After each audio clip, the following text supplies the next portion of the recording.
So after the Eagles win over the Falcons, offensive lineman Lane Johnson donned an underdog mask. Nick, it was really just a dog mask with an Eagles taking the under on that one. I get it. I never understood. Okay. They were big fans of German Shepherds. The mask became a viral sensation, and how lucky are we? Joining us now without the mask is Lane Johnson. Lane, thank you so much for hanging out with us this morning.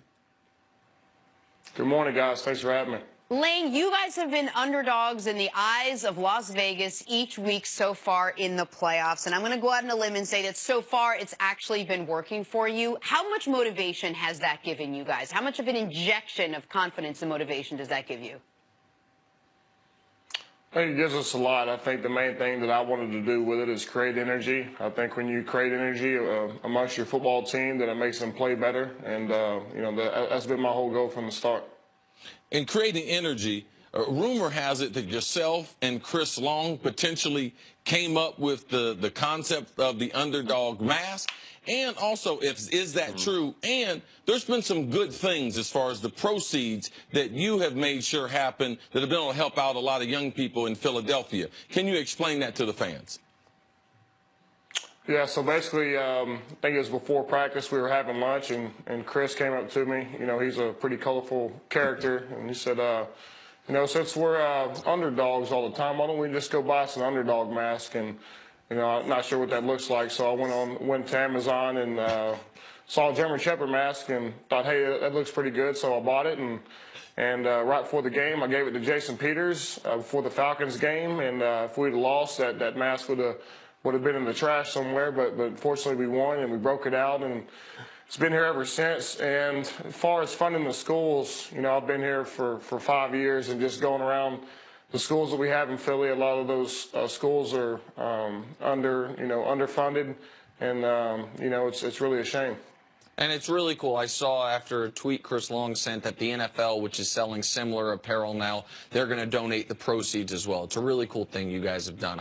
Before we went on the air, Chris and I were talking to you about the atmosphere at the Link for the NFC Championship game. We were at that game. We were not at the round before, but I imagine the atmosphere was amazing in that round as well. I know you've been playing in Philly for a while. However, you hadn't played in a game anything like the game Sunday until Sunday. Can you tell us on the field what it was like? Because it was the loudest outdoor stadium I've ever been a part of as a fan. What was it like playing in it?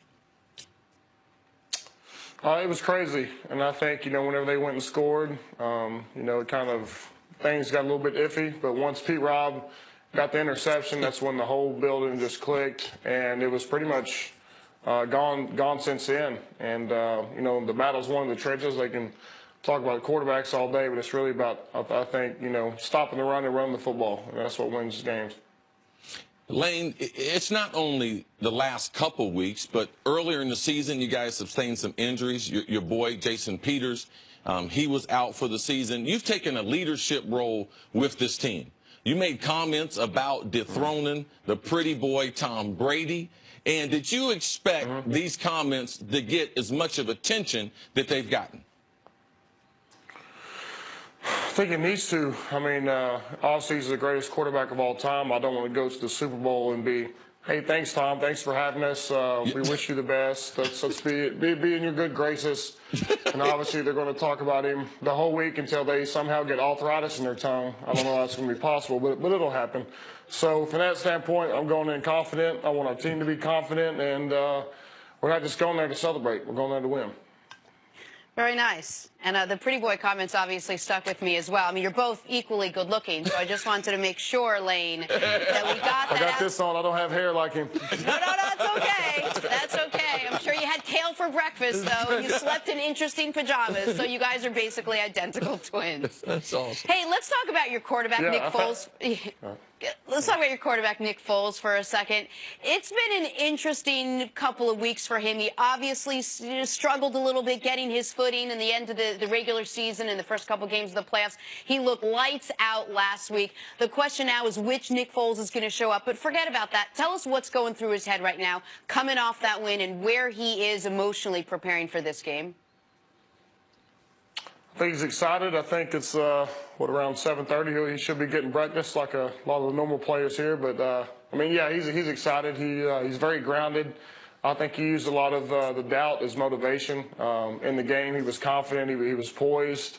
And I'm just happy for Nick. You know, as a quarterback, I think it takes time for those guys to get in a rhythm, and especially late in the year. You know, you have the first-string quarterback taking all the reps. He comes in and is doing the best he can, and you know, here we are, Super Bowl 52.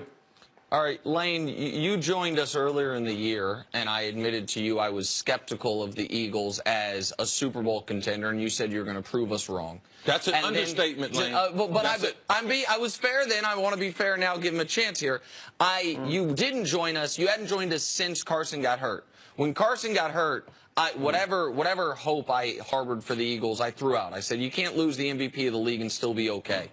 How in the locker room did you guys not lose the confidence? You guys seem to carry the same swagger pre and post. I know you mentioned it's about the trenches game, running and stopping the run, but this is the most important position on the field, the guy who's playing at the highest level of anyone in the league. You lose him for the year.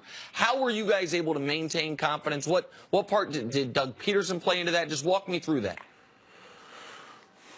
I think you just say, everybody calm down, let's don't panic. We have a lot of veteran guys that have been in the playoffs, that have played in Super Bowls, so we have those guys come and speak to us. And it's just really about being confident. You know, obviously one of the best quarterbacks in the league goes down, but there's also 21 other guys that are playing this game as well. So from that standpoint, you know, it was unfortunate, you know, losing him, losing Jason Peters, losing a lot of guys that we would love to have right now, but the season wasn't over.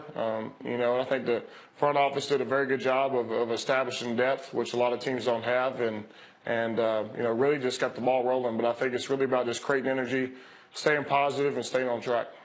Hey, Lane, I spent a couple years working as a sportscaster in Philadelphia. I got to know the fans there, and sometimes they adopt this us against the world mentality, and it's impressive. They really, truly believe that there's no one out there that they can't beat, and there's no game they can go into where they can't win. But now you guys are going against a team that has been there many times and has done that many times in the New England Patriots, and I'm wondering if there is anything daunting about that. Just maybe even if you compare the experience they have with the experience your team has, or any number of those things you can go down the line. Is there anything daunting about that team? Yeah, I mean, got the greatest quarterback of all time. What does he have? 5 rings. He's working towards 6. Yeah, that's a daunting task to go in against. I don't want to go into the game, hey, let's hope we win. I want to go in there being confident, throw all the haymakers we can. Hey, we come up short, then, hey, we have no excuses. I think going into a game scared and hoping to win, that's not the way to go. If you're a competitor in this league, you know, getting your team to have the same mindset is what we need to win. So obviously I have a lot of respect for the Patriots, for Tom Brady, what they've done. You know, there's not another team like them. So, but, you know, I'm glad we're in this spot. I'm glad the team's in the position. We worked hard to be where we're at, despite all the injuries and all the, you know, stuff that's happened to us, you know, along the year. But, you know, I think we're in a good spot. Lane, a lot of people have not talked about your head coach, Doug Peterson. He does have experience in the Super Bowl as a player. You do have 6 other teammates, including Chris Long and LeGarrette Blount, who also were on New England last year. What type of, in the 48 hours after winning, what type of input have they given to the rest of the team to give you guys comfort as you head to Minneapolis for Super Bowl 52? Just stay the course. You know, the circumstances are going to change. Obviously, it's, you know, you're going to have different obligations that week. It's going to be a lot of media. It's the Super Bowl. It's the pinnacle of what the sport's about. But it's really just about being us. Don't try to be nothing that you're not. This is what got us here. Stay the course, and everything else will take care of itself. Lane, I want to just go back to the NFC Championship game for a moment, a drive that might be forgotten, because you mentioned playing with confidence, that you're not going to be intimidated or play scared. You guys were up 21-7 with less than a minute left in the first half on the road. Everything had gone after that opening drive about as well as you possibly could have hoped. And then your head coach and offensive coordinator decided, we're going to keep going. We're not going to slow down. We're going to try to get points before the half. It ended up working out great. You guys got a field goal. But what's the feeling like in the huddle when it's like, okay, we're not even taking a knee. 30 seconds left, forget it. We're going to go try to get more points. And that mentality, is that one you hope to replicate in 11 days in the Super Bowl? Yeah, I think Doug has an aggressive mindset. I think you saw what we did against the Falcons, getting in field goal range right before the half with Alshon. So, it's really just having an aggressive approach. You know, not being too cute with things, but stay within our limits. We know what we can do, and I think anytime you can do that, that's just demoralizing to a defense. And why not? Lane, I know you got to rock, but you did say that if you guys won the Super Bowl, you promised a beer to every single person in Philadelphia. A, you going to make good on that? And B, can I put in a request, albeit a lame beer suggestion? It is still my favorite. Please answer the question. Yeah, there's going to be beer everywhere. Bud Light obviously said they would come to my hand, but hey, I'm not scared to put in my own money. I mean, I stand by my statement. Nobody expected us to be here. It's all a joke, ha ha. But hey, here we are. Yeah. You got a few stacks of money too, so I'm sure you're gonna be all right. All right, Bud Light Lime. I'm just gonna throw it out there. Bud Light, that is my Good beer. luck, man. Hey, Lane, come on. There's much respect for my beer. Thank you. Appreciate you, man. Wish you all the best of luck. Thanks for having me. hanging out with us. All right, coming up on the program is a time to trade Kevin Love. That was a good interview. Next on First Things First. You got that ball here like Dustin. It's a confident dude. Dustin.